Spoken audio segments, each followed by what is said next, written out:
Welcome to another video. और यह है ब्लैक क्लोर का एपिसोड 150, 151 और 152 का रिव्यू। तो कहानी की शुरुआत में हम देखते हैं ग्रे को, जो परेशान है कि उसकी ग्रोथ नहीं हो रही। सभी लोग पहले से ज्यादा इवॉल्व हो चुके हैं। नोलेल नई नई स्पेल सीखी जा रही है और आस्था भी अपनी ताकत में बढ़ोतरी करे जा रहा है। पर वहीं ग्रे अपने डर पे काबू नहीं रख पाती और हमेशा नर्वस हो जाती है अपने बेस फॉर्म में देखे जाने पर अब वो करती है फैसला खुद को बदलने का। तो अब जिसके बाद सुबह होते ही वो भागते हुए जाते हैं नोलेल के पास और उसे कहती है कि मुझे अपना स्टूडेंट बना लो, क्योंकि वो एक रॉयल्टी और हमेशा कॉन्फिडेंस में रहती है। तो जिसके बाद शुरू होती है ट्रेनिंग ग्रे की, जो इस सब के दौरान अपना पूरा चेहरा दिखाई नहीं पाती घबराहट के मारे। तो जहाँ नोलेल ट्राई करते थोड़ी दूरी से ताकि वो नर्वस ना हो, पर ये सब देखता है वो सामने आता है गोल्डन और अपने बहुत सारी डॉल्स रख देता है उसके सामने ताकि वो डॉल्स के सामने नर्वसनेस खो सके जहाँ ये लोग उसको नहीं देख रहे होंगे। और गोल्डन निकालता है मागना की आवाज़, लेकिन उसके बावजूद उसकी आवाज़ सुनकर उसकी डॉल को देखकर घबरा जाती है। तो जहाँ वो नोलेल की एडवाइस सुनकर नोलेल के रूप में ट्रांसफॉर्म हो जाती है, पर उसको ट्रांसफॉर्म नहीं होना, तो दोबारा अपने को संभालती है और दिमाग में सोचती है नोलेल बनने की। पर नोलेल बनना थोड़ा मुश्किल हो सकता है, इसके लिए वो बनती है फिर बाद में आस्था, मतलब सिर्फ दिमाग के अंदर। पर उसके बावजूद उसकी नर्वसनेस इतनी जल्दी दूर नहीं हो रही होती, तो शायद उसको टीचर बदलने की ज़रूरत है। जिसके बाद वो मिलती है गोचे से, गोचे के फॉर्म में। लेकिन वो उसकी मदद क्यों करेगा, तो शायद वो भी उसकी मदद करेगी इस किसी चीज़ को लेकर। जहाँ वो तभी लिखता है बहुत सारे स्क्रिप्ट जो लाइनें उसको बोलनी है मैरी के फॉर्म में ट्रांसफॉर्म होकर। तो जिसके लिए उसकी ट्रेनिंग शुरू होती है और बाहर ले जाकर गोचे उस पर इस्तेमाल करता है अपने मिरर मैजिक का और बहुत सारे मिरर में अपने रूप को हर तरफ से कास्ट करता है। जहाँ हर तरफ से गोचे उसको देख रहा होता है और वो अपने बेस फॉर्म में होती है, जहाँ वो काफ़ी ज़्यादा नर्वस हो जाती है। तो गोचे वहाँ से बाहर निकलता है कि मैं तुम्हें नहीं देख रहा और अपना रूप को भी हटा देता है। लेकिन तभी वहाँ से एक तितली गुजरती है जिसको देखकर वो हिप्नोटाइज हो जाती है। जिस मौके को देखते हुए काफ़ी तक गोचे उसको ट्रांसफॉर्म करवा देता है कछुए में, लेकिन कछुआ बात नहीं करता, जहाँ वो कुछ नहीं बोल रही होती और ना ही घबरा रही होती है। तो उसको दोबारा ट्रांसफॉर्म कर देता है एक इंसान में, लेकिन उसका दिमाग कछुए वाला रहेगा। तो जिससे बन चुकी होती है वो एक इच्छाधारी कछुई, जिसका मतलब उसको अब ज़रूरत नहीं है अपने शैल में छुपने की। पर हाँ, वो ग्रे की तरह ही बिहेव करती है, जहाँ पर उसको घुमाने ले जाता है गोचे और वो बिल्कुल भी नर्वस नहीं हो रही थी इस मोमेंट पर। तो उसके वादा पूरा करने का समय आ चुका है, जहाँ वो ट्रांसफॉर्म होती है मैरी में और कहती है भैया मैं तुमसे प्यार करती हूँ। और तभी गोचू से गले लगने जा रहा था, लेकिन जहाँ घबरा कर वो दोबारा ग्रे बन जाती है और उसका वो हिप्नोटाइज वाला इफेक्ट काफ़ी तक खत्म हो जाता है। तो अगर वो कॉन्फिडेंट रहती है उस फॉर्म में जिसमें पहले रहा करती थी, तो क्या ही दिक्कत है उस फॉर्म में, जहाँ ग्रे के लिए वो फॉर्म उसका फॉर्म नहीं है, वो फॉर्म उसकी रियलिटी नहीं दिखाता। पर जहाँ गोचे कहता है क्या फ़र्क पड़ता है, चाहे तुम वो हो या ये हो, तुम ग्रे ही रहोगी। जिसके बाद वो थोड़ी सी नर्वसनेस छोड़कर आगे बढ़ती है। पर इस सब के अलावा हम यहाँ पे देखते हैं ब्लू रोज के लोग कर रहे हैं ट्रेनिंग, जो वैसे कमाल की ट्रेनिंग कर रही है, लेकिन ये भी काफ़ी नहीं उस डेविल के अगेंस्ट लड़ने के लिए। तो जहाँ आगे अपने साथियों को कहती है तुम पाँचों एक साथ मुझ पे वार करो, लेकिन वहाँ मौजूद सभी की हालत काफ़ी ज़्यादा ख़राब हो चुकी है पहले से ही। तो ये लोग लेते हैं रेस्ट, जहाँ उसके टीममेट्स बात कर रहे होते हैं कि हमें प्रिपेयर रहना है स्पीड किंगडम के होने वाले हमले से बचने के लिए या फिर उसका सामना करने के लिए। पर ऐसा सिर्फ वो ट्रेनिंग के लिए नहीं कर रहे, क्योंकि वो चाहते हैं जैसी ट्रेनिंग खत्म हो और हम लोग उस खतरे से बाहर निकले, हम सब डेट्स पे जा सके अपने बॉयफ्रेंड्स के साथ, जहाँ पे किसी का ब्रेकअप भी हो चुका है और बहुत सारी बातें जहाँ पे जिस बीच वो पूछ लेते हैं कैप्टन शार्लेट से भी। शायद आप भी तो सोच रहे होंगे ये सब खत्म होने के बाद कैप्टन यामी के साथ डेट पे जाने की। और लास्ट मिक्सर के वजह से आपका रिश्ता भी काफ़ी हद तक गहरा हुआ होगा, लेकिन जहाँ वो इस सब चीज़ों को डिनाई कर देती है। पर in reality last captain meeting के दौरान उन्होंने बात करने की कोशिश की थी कैप्टन यामी से एक डेट के लिए, और उनके लिए कोई गिफ्ट भी लेके गई थी, पर वो दे ना सकी। पर जिस सब बातों को छुपाते हुए आगे ट्रेनिंग की बातें कर रही होती है। पर अकॉर्डिंग टू लव की देवी पूरी पूरी लव गुरु माता इन्हें बताती है पूरा सच कि जब ऐसी सिचुएशन आती है तो लोग और करीब हो जाते हैं एक दूसरे से चीज़ें शेयर करने की वजह से, जहाँ हो सकता है इस जिंदगी और मौत की जंग में आपकी लड़ाई एक अलग मोड़ तक जाए, जहाँ आप भले मना करें कि आप किसी मर्द के हाथों कोई प्रोटेक्शन नहीं चाहती, पर वो मर्द खुद कह दे कि आपने उसकी जान बचाई है और आपसे वो प्यार करता है, जहाँ आप दोनों की शादी हो जाए और आपके जीवन में सब कुछ कुशल मंगल हो जाए। पर इन सब चीज़ों को दरकिनार करते हुए कैप्टन शार्लेट काफी तक ट्रेनिंग की तरफ फोकस करने के लिए कहते हैं इन सभी को। तो आगे शुरू होती है ट्रेनिंग, जहाँ पर सभी लोग साथ में हमला करते हैं कैप्टन शार्लेट पे, लेकिन कैप्टन शार्लेट उन सबके वार से बचते हुए उन पर काउंटर अटैक करते हैं, जिससे बचाती है इन सबको सोल। लेकिन एट द एंड सबको पकड़ लेते कैप्टन शार्लेट, जहाँ पूरी पूरी भी अपने हमले करती है, लेकिन उस सबको भी वो डॉच करके आखिर में सबको पकड़ लेती है। तो बाकी लोग डिस्कस करते हैं कि उन सब की कैपेसिटी इतनी कुछ खास नहीं है, तो शायद हमें एक जॉइंट ट्रेनिंग करनी चाहिए, जहां आपके वर्दी पार्टनर आपको मिलेंगे लड़ाई के लिए। और क्या पता हम ज्वाइन करें ब्लैक बुल्स के साथ ट्रेनिंग सेशन। जैसा वो सोच ही रही होती है कि मार्क्स की कॉल आती है इन सबको एक मीटिंग में बुलाने के लिए। तो फिलहाल जो जैसा चल रहा है उसे चलने देते हैं, जहाँ पर आगे बढ़ते हैं मीटिंग की और जहाँ कैप्टन शार्लेट सोच रही होती है कि हमें जॉइंट ट्रेनिंग करनी होगी, तो मुझे यही पूछ लेना चाहिए उससे इसके बारे में, कहीं वो मना ना कर दे बस। पर तभी कैप्टन शार्लेट वहाँ दिखते हैं, जिनसे पूछने के लिए वो आगे बढ़ती है और उनके पैर डगमगाते हैं और वो गिरने वाली होती है। लेकिन जिस मोमेंट में जिस पल उनको बचाते हैं कैप्टन यामी और अपनी बाहों में ले लेते हैं, जहाँ शर्म के मारे लाल होकर वो काफ़ी तेज़ी से वहाँ भागती है।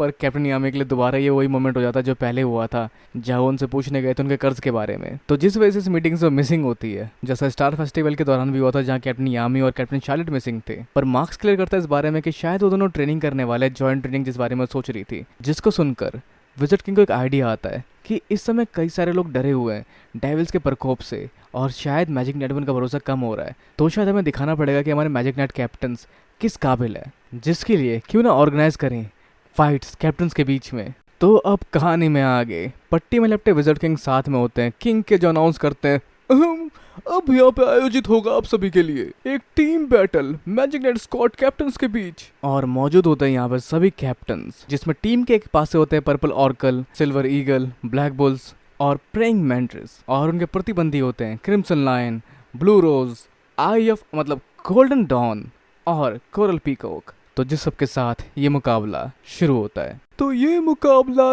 30 मिनट का होगा।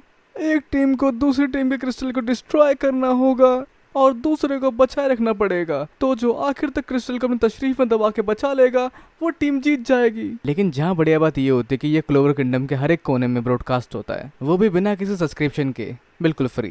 पर जहाँ रियल इसमें पार्टिसिपेट नहीं कर रहा क्योंकि वो अभी भी ख्यालों में खोया हुआ है अपनी हसीना के। तो जहाँ ही जगह आगे बढ़ते, जहाँ गोल्डन डॉन के हमले नोजल सिल्वा रोकता है, लेकिन उसके बावजूद उसके वार काफी तक अफेक्ट करते हैं उसके वार के ऊपर भी। तो जहाँ आगे बढ़ते प्रेइंग मैंटिस के जैक द रीपर और दैट साइड से उस बड़े से पेड़ को काट देते हैं जो हवा में झूल रहा होता है, जहाँ उसका साथ देने के लिए कैप्टन यामी भी हमला करने वाले होते हैं, लेकिन उनको रोक लेते हैं कैप्टन शार्लेट। पर साथ ही उस पर हमला होता है नोजल सिल्वा का, जिस सबसे बचती है वो, और ये लोग भी बचाते हैं अपने क्रिस्टल को काफी सेफली। पर जिन बड़े बड़े पत्थरों की बौछार हो रही थी नोजल सिल्वा की तरफ से कैप्टन शार्लेट पर, उसको एक चुटकी में गायब कर देती है डोरिथी। तो जहाँ जैक द रीपर आगे बढ़ रहे होते लेकिन उसको रोकते हैं फिंगिलियन अपनी आग की लपटों से। तो इस तरह से दोनों टीम दोबारा अलग अलग सेपरेट हो चुके, जो अपनी अपनी स्ट्रेटजी सोच रही है दोबारा आगे इस जंग को कंटिन्यू करने के लिए। पर स्ट्रेटजी बिल्कुल नहीं सोच सकते जैक द रीपर और कैप्टन यामी, जहाँ दोनों की हमेशा लड़ाई होती रहती है, लेकिन उसके बावजूद दोनों साथ में आगे बढ़ते हैं, जहाँ उनका सामना होता है विलियम वेंजेंस और कैप्टन शार्लेट से। पर वहीं क्रिस्टल की जिम्मेदारी लिए नोजल सिल्वा अपने साथ क्रिस्टल लेकर आगे बढ़ रहे होते हैं, बचते हुए फिंगिलियन के हमलों से। पर बचाव के साथ साथ यहाँ कई सारे वार भी किए थे उसने, जो घेर लेते फिंगिलियन को, जिसको काउंटर करते फिंगिलियन। लेकिन वो वार एक और वार की सिर्फ शुरुआत थी, लेकिन उसको चीरते हुए भी ब्लू फ्लेम के साथ सामने आता दोबारा फिंगिलियन, जिससे नोजल का क्रिस्टल भी डिस्ट्रॉय हो सकता था।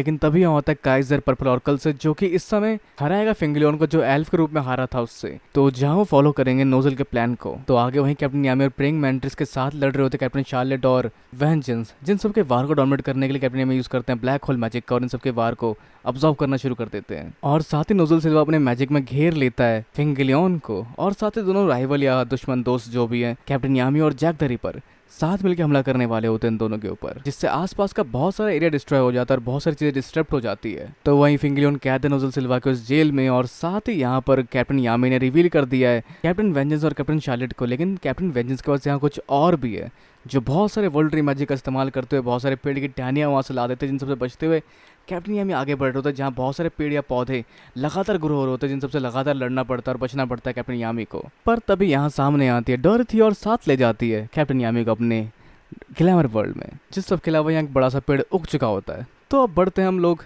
आगे उस एक खूबसूरत जगह में, जिस जगह के बारे में कोई नहीं जान पाएगा, क्योंकि वो है डोरिथी की खुद की पैरेलल दुनिया, जहाँ का ब्रॉडकास्ट लोगों को नहीं मिल पाएगा।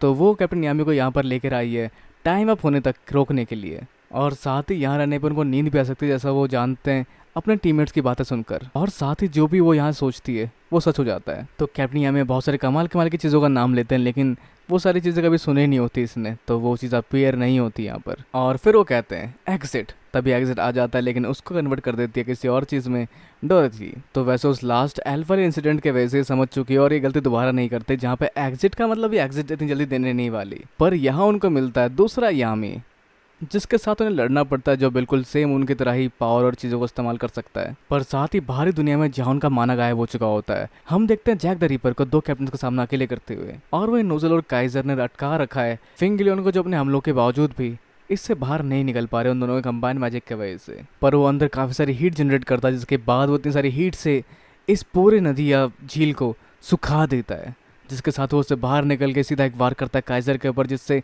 हल्का सा क्रैक आना शुरू हो जाता है इनके क्रिस्टल के ऊपर। और वो यहाँ तक बिना डिटेक्ट हुए इसलिए पहुँच पाया क्योंकि उसने छोड़ दिया पीछे सैलेमेंडर को माना के सोर्स के तौर पर, ताकि वो उसको डिटेक्ट ना कर सके। और साथ ही कोई और भी उड़ता हुआ सा है, जो कि है जैक द रीपर, जिसने हार तो नहीं मानी, पर उसके बाद उग जाता है पौधा वर्ल्ड ट्री मैजिक की शक्तियों की वजह से। और साथ ही फिंगलियन भी घात लगाए हमला करने आ पहुंचा है नोजल के ऊपर उसके क्रिस्टल को डिस्ट्रॉय करने के लिए।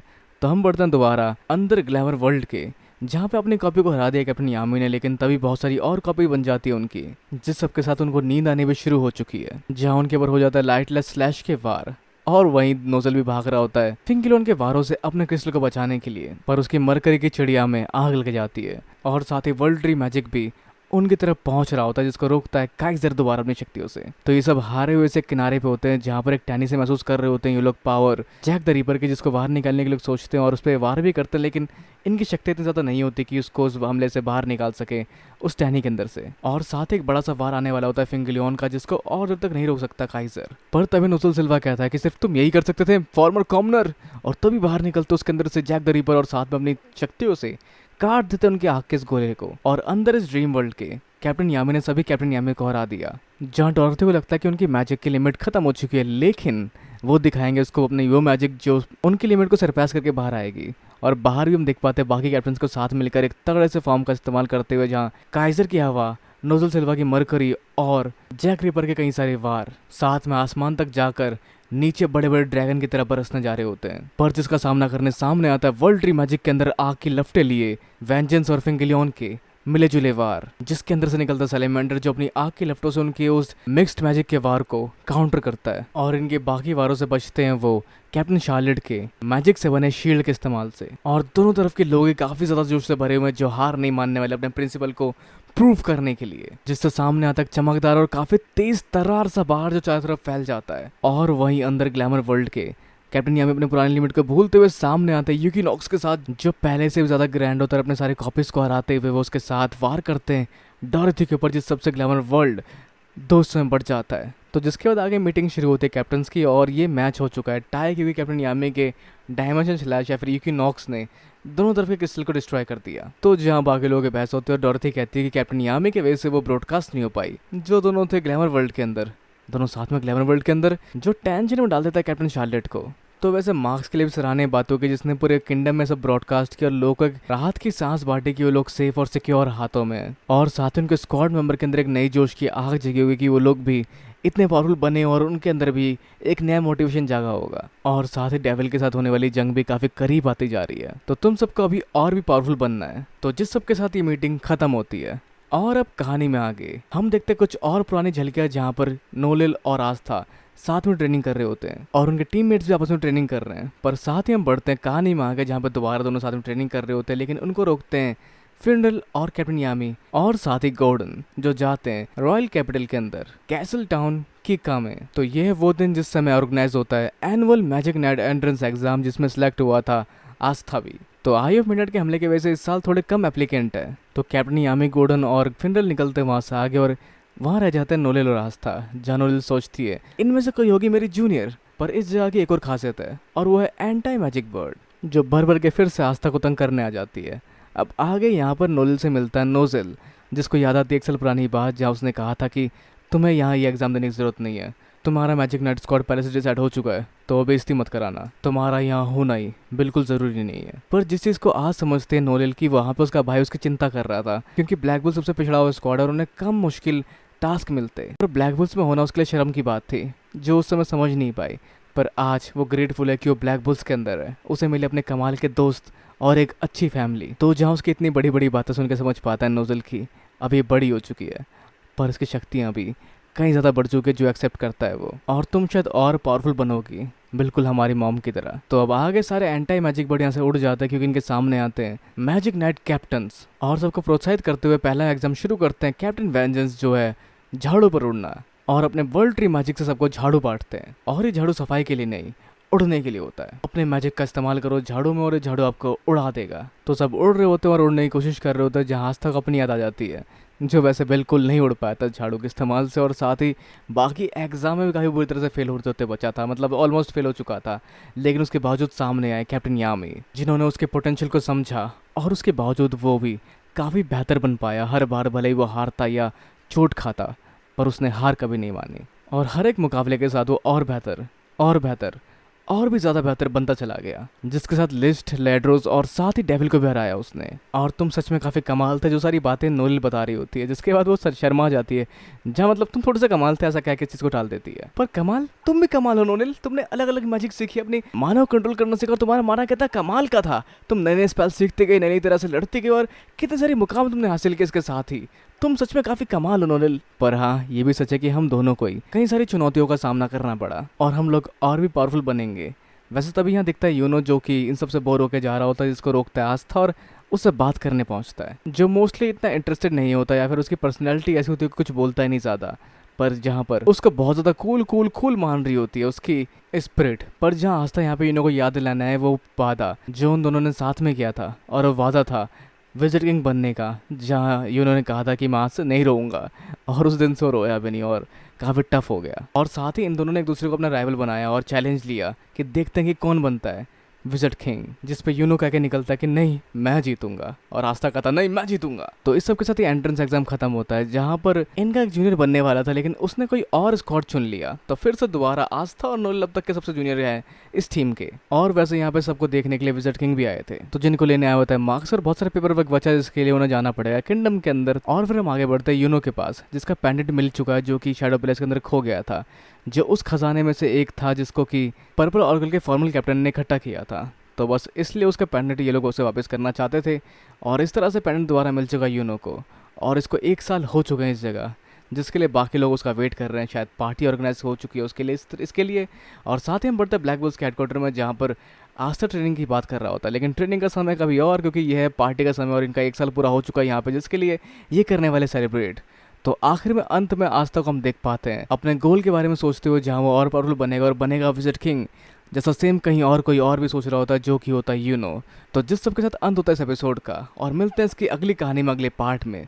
तब तक के लिए इस वीडियो को लाइक, शेयर और सब्सक्राइब करना भी बिल्कुल ना भूले। तो के लिए मिलते हैं अगली वीडियो में। Sayonara and have a nice day.